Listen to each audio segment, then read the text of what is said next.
మనము దోసపిండికి ముందుగా ఒక ఒక స్పూను శనగబ్యాళ్ళు వేసుకున్నాము. ఒక స్పూన్ కానీ ఇంకా కొన్ని ఎక్కువగానే వేసుకోవచ్చు, అప్పుడే తెలిసిపోతుంది మీకు కూడా. కానీ ఈ శనగబ్యాళ్ళు వేసినాం అనుకోండి బాగా క్రిస్పీగా వస్తుంది దోశ, మంచి కలర్ కూడా వస్తుంది. శనగబ్యాళ్ళు, ఒక గ్లాసు బియ్యము,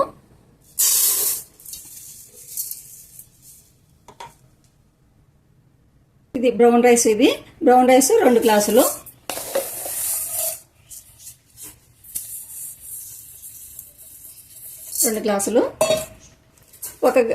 ఒక గ్లాసు నార్మల్ రైస్, 2 గ్లాసులు బ్రౌన్ రైసు.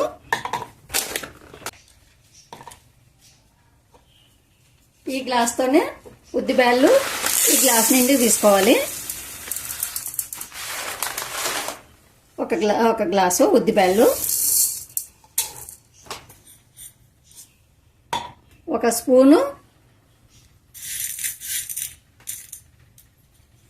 స్పూను సబ్బియ్యము, ఒక 2 స్పూన్లు అటుకులు,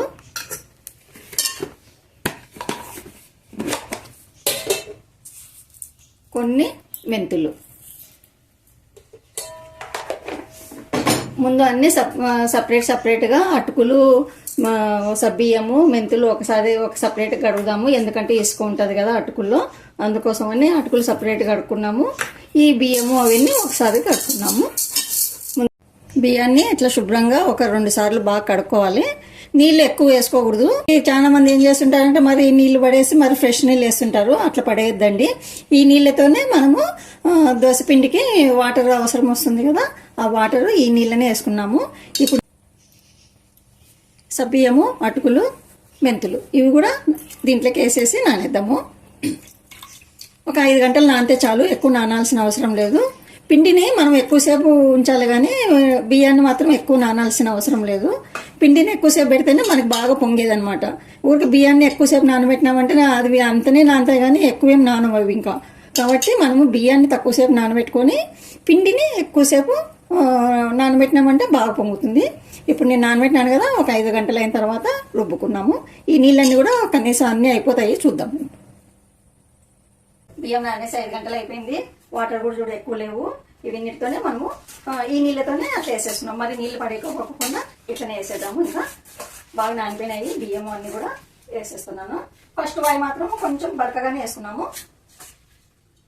కొంచెం ఇడ్లీకి, దోశకి, పొంగనాలకి అన్నిటికీ రావాలంటేనే కొంచెం బరకగా ఉంటేనే బాగుంటుంది. మరి మెత్తగా అయితే కూడా ఇడ్లీలు బాగుండవు. కొంచెం ఒక 2 వాయిలు అట్లా వేసుకున్నాము.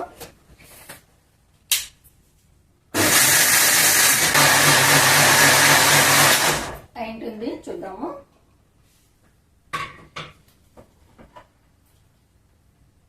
ఇంతనే చాలు.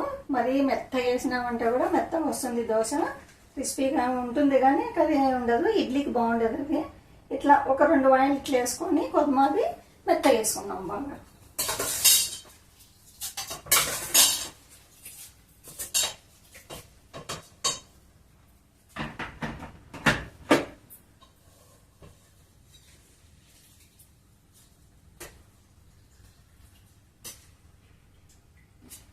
మెత్తగా ఉంటుంది, చూద్దాము.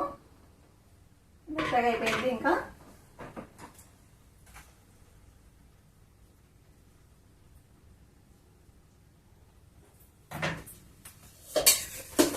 ఒకసారి వేసుకుంటాము. ఇప్పుడు కూడా మెత్తగా వేసుకున్నాము. ఇంకా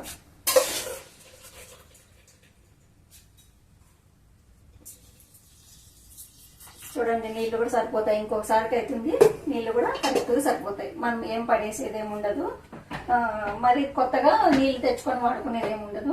ఈ నీళ్ళతోనే సరిపోతుంది ఇంకా పిండి వేసుకోవడం అంతా.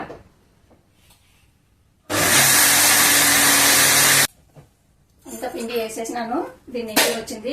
కానీ మనం ఫస్ట్లో కొంచెం పరకగా వేసుకున్నాం కదా, మరి మెత్తగా వేసుకునలేదు. కొద్దిమంతా మెత్తగా వేసుకున్నాము కాబట్టి కొంచెం బాగా కలిపేసుకోవాలా. దీంట్లోనే ఉంటేనే పొంగిపోతుంది కదా, అందుకోసమని నేను సపరేట్గా తీసి పెడతాను. కొంచెము ఉదయం వాడుకుంటాము, తర్వాత మరి ఇది ఫ్రిడ్జ్లో పెట్టేస్తాను. ఇంకా నేను దీన్ని ఉదయం చూపిస్తాను మీకు ఎట్లా పొంగింది ఏమి అని. బియ్యం ఎక్కువ నానాల్సిన అవసరం లేదు, ఒక 5 గంటలు నానితే చాలు.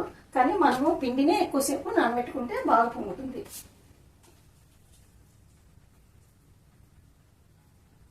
నాకు ఉదయం కదా సరిపోతుంది. ఇది చూడండి.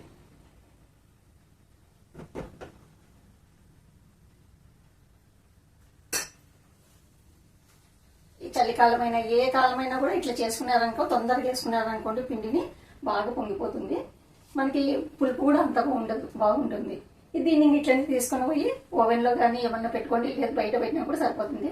మనకేమంటే ఫీలింగ్ ఉంటుంది కదా, ఓవెన్లో పెట్టుకుంటేనే పొంగుతుందో పొంగదో అని చెప్పేసి ఓవెన్లో పెట్టుకుంటామంటే కూడా ఓవెన్లో పెట్టేసుకోండి. చలిగా లేని వాళ్ళకైతే నార్మల్గా బయట పెట్టుకున్నా కూడా బాగా పొంగుతుంది. ఉదయం మీకు ఎట్లా పొంగిందో చూపిస్తాను. ఓకేనండి, బాయ్. దోశ పిండి వేసినాను కదా నిన్న, చూద్దాం ఇప్పుడు ఎట్లా వచ్చిందో.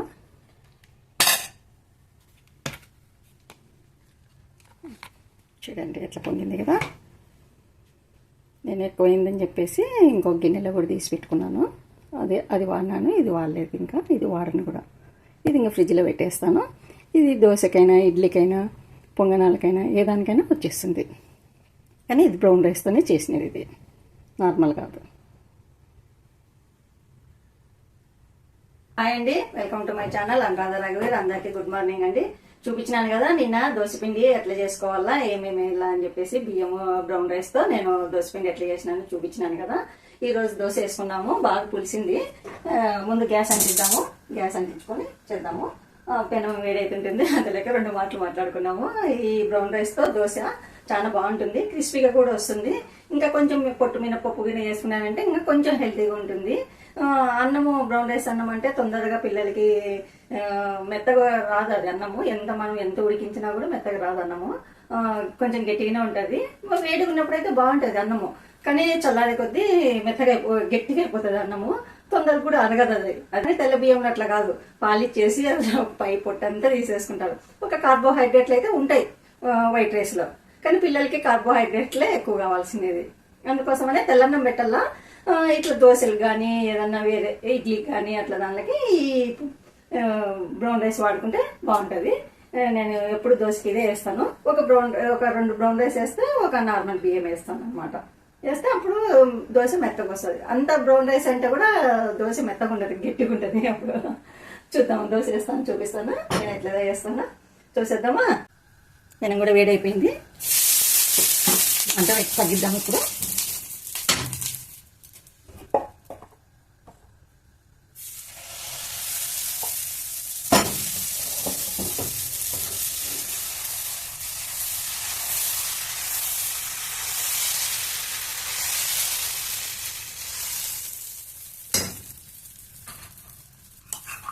కొంచెం ఆయిల్ వేస్తున్నాము.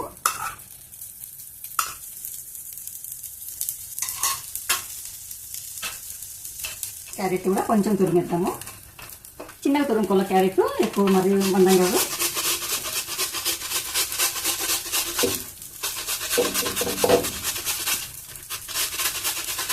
పిల్లలకి కదా కొత్తిమీర అట్లాంటివి ఏమొద్దు, ఒక క్యారెట్ తోటి వేసుకుంటే సరిపోతుంది. దాంతోపాటు అవిసె గింజల కారం పొడి,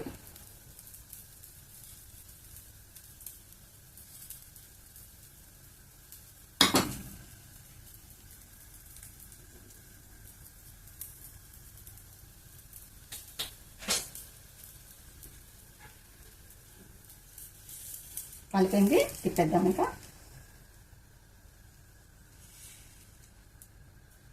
దోశ చూడండి కాలింది కదా, బాగుంది కదా, బ్రౌన్గా వచ్చింది చూడండి దోశ కూడా. ఇంకో దోశ వేసుకున్నాము.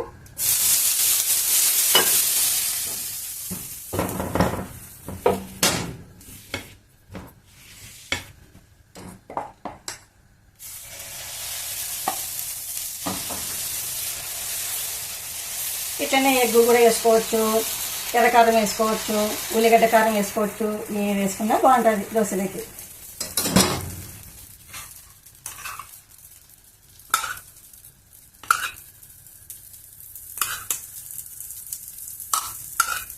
ఈ పిండితోనే ఫస్ట్ రోజు ఇడ్లీ వేసుకోవాలా, మరుసటి రోజు దోశ పోసుకోవాలా, ఇంకొక రోజు ఎప్పుడైనా కూడా పొంగనాలు వేసుకున్నారంటేనే బాగుంటుంది.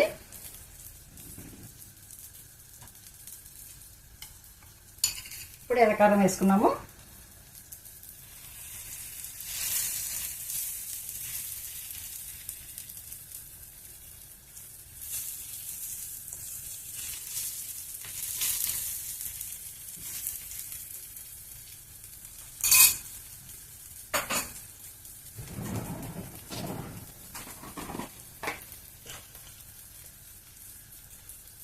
ఇది పప్పుల పొడి కూడా వేసుకుంటే కూడా చాలా టేస్ట్ ఉంటుంది.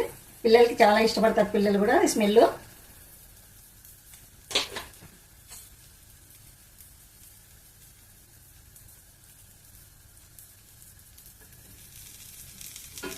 అయిపోయింది, తీద్దాం ఇంకా.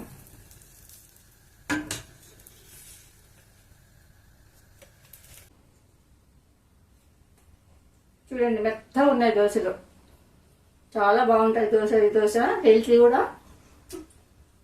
ఒకసారి ట్రై చేయండి, చేయని వాళ్ళు ఎవరైనా ఉంటుందో చేసుకోండి.